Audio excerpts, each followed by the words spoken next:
반갑습니다. 이번 시간에는 고려말 문신인 이색이 지은 부병루라는 작품을 살펴보겠습니다. 자, 이 작품을 보면 왼쪽 편에 이렇게 한자들이 이렇게 나열되어 있죠. 자, 이렇게 한자들이 나열되어 있는 것으로 봐서 이 작품은 한시에 해당된다라고 확인할 수 있고요. 자, 한시는 형식에 따라서 한 줄에 이제 몇 글자가 있느냐에 따라 5언과 7언으로 나뉘고, 자, 이렇게 8줄짜리 한시를 우리는 율시라고 부릅니다. 그래서 이 작품은 5언 율시의 한시다라고 확인할 수가 있고요. 자, 제목이 부병루인데, 자, 이 부병루라는 거는 이제 고구려의 수도였던 평양에 있는 누각입니다.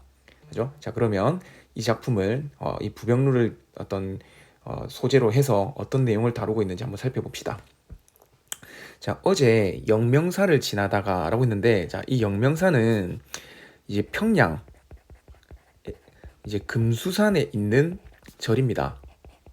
자, 금수산에 있는 절인데, 자, 이 절은 우리 이제 고구려의 어떤 시조인 동명상왕, 그 동명상왕의 유지로 만들어진 절이라고 합니다. 자, 그 영명사를 지나다가 잠시 부병루에 올랐네. 자, 자, 이 제목과 관련된 부병루가 되죠. 자, 이 부병루는 고구려 수도 평양에 있는 누각인데, 이 영명사를 지나가는 길에 이 부병루가 있었겠죠. 자, 그 부병루에 올라가니까 이 평양성이 텅 비어 있다라는 거죠. 자, 그러면 이 텅 빈 성을 통해서 뭔가 이 공간이 태락했구나. 또는 이 예전에 이제 동명 상황이 있었을 때 고구려 시절에는 당연히 이 평양이 이제 고구려의 수도였으니까 되게 융성했겠죠. 자, 그런데 지금은 텅 비어 있는 그런 어떤 상태니까 이 인간의 어떤 역사의 유한함을 드러낸다라고 볼 수 있고요. 자, 그다음에 예전에 이제 수업 시간에도 얘기를 좀 했지만, 이제 비어 있는 공간 이렇게 나오면 정서적으로 뭔가 쓸쓸하고 어떤 외로움 정서를 드러내죠. 그렇기 때문에 이 쓸쓸함과 외로움이라는 정서와 관련이 되기 때문에 어떤 이런 정서를 환기시키기 때문에 이 텅 빈 성은 또 객관적 상간물로도 볼 수 있죠.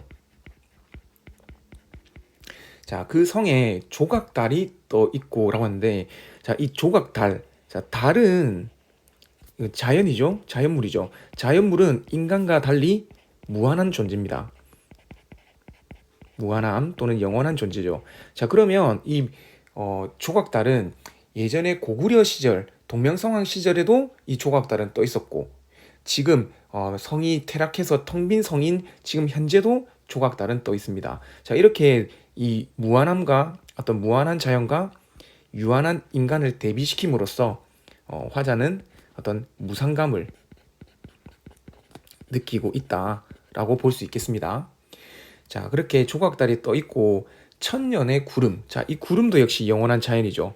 그 아래 바위는 늙었네라고 하는데, 자, 이 바위도 결국은 자연물입니다. 그래서 이것도 무한한 존재죠. 자, 그런데 이 바위를 늙었다라고 표현한 거는 실제로 바위가 늙은 게 아니고요.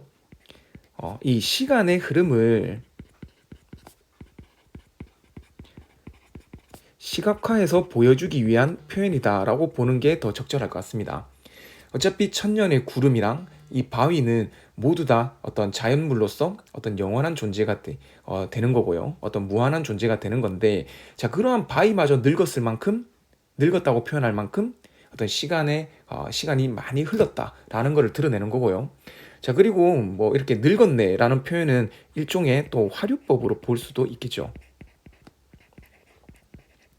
자, 그리고 자, 기린마는 떠나간 뒤 돌아오지 않으니라고 하는데, 자, 여기서 기린마는 이제 고구려 동명성왕이 이제 타고 하늘로 올라갔다고 전해지는 상상의 말이라고 합니다. 자, 그러니까 그 동명성왕이 하늘로 올라가고 돌아오지 않으니까 어떤 이 동명성왕의 단절됐음을 드러낸다고 볼 수 있습니다. 자, 그러니까 어떤 인간 역사의 단절을 의미한다고 볼 수 있겠죠. 자, 천소는 고구려 시조인 동명황을 가리킨다라고 했는데, 자, 그 천소는 지금 어느 곳에 논이는가? 자, 그 말은 지금 현재 천소는 이어지지 않고 있죠.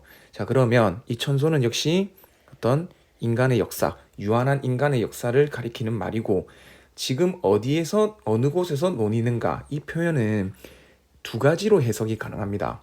자, 먼저 첫 번째는, 자, 지금 현재 존재하지 않는 어떤 유한한 존재인 천손이라고 얘기해서 무상감과,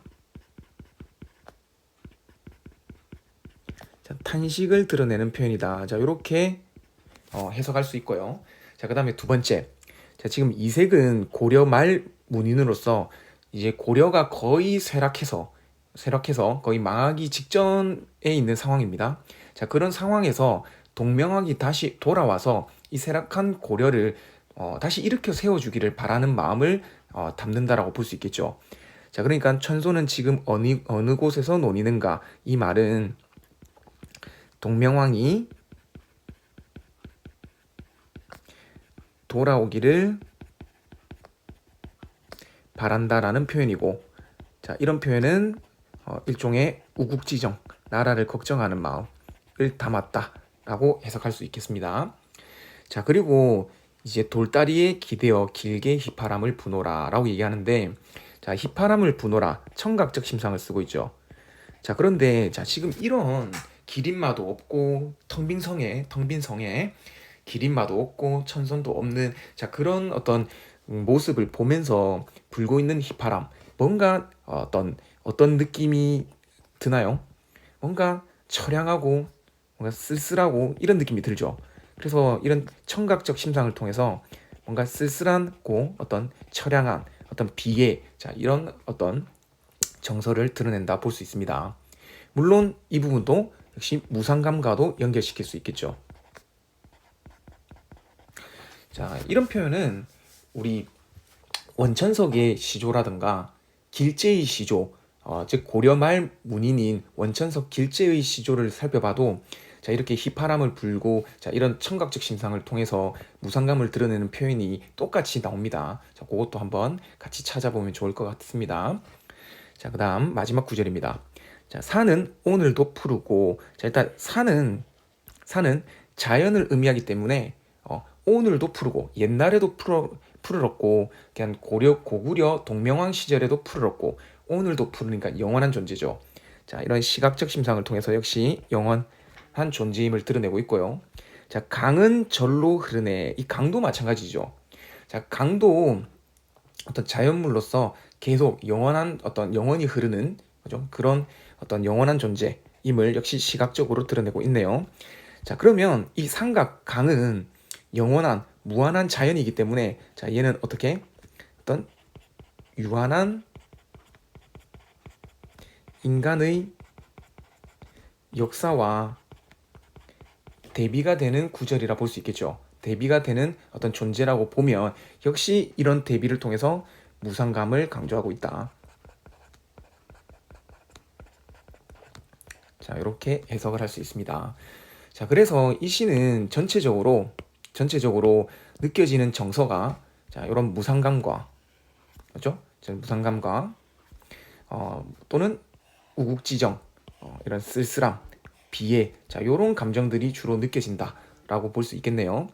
자, 그래서 이 작품을 이제 정리를 하면, 이제 작품 전체적으로 가장 중요한 어떤 표현 방식은 무한하고 영원한 자연과 유한하고 한시적인 인간의 역사를 대비시킴으로써 무상감을 드러낸다라고 볼 수 있고, 어떤 청각적 심상과 시각적 심상 등을 활용해서 시간의 흐름 또는 어떤 영원한 자연, 그죠? 자, 요런 어떤 내용들을 감각적으로 드러내고 있다. 자, 이렇게 정리를 할 수 있을 것 같습니다.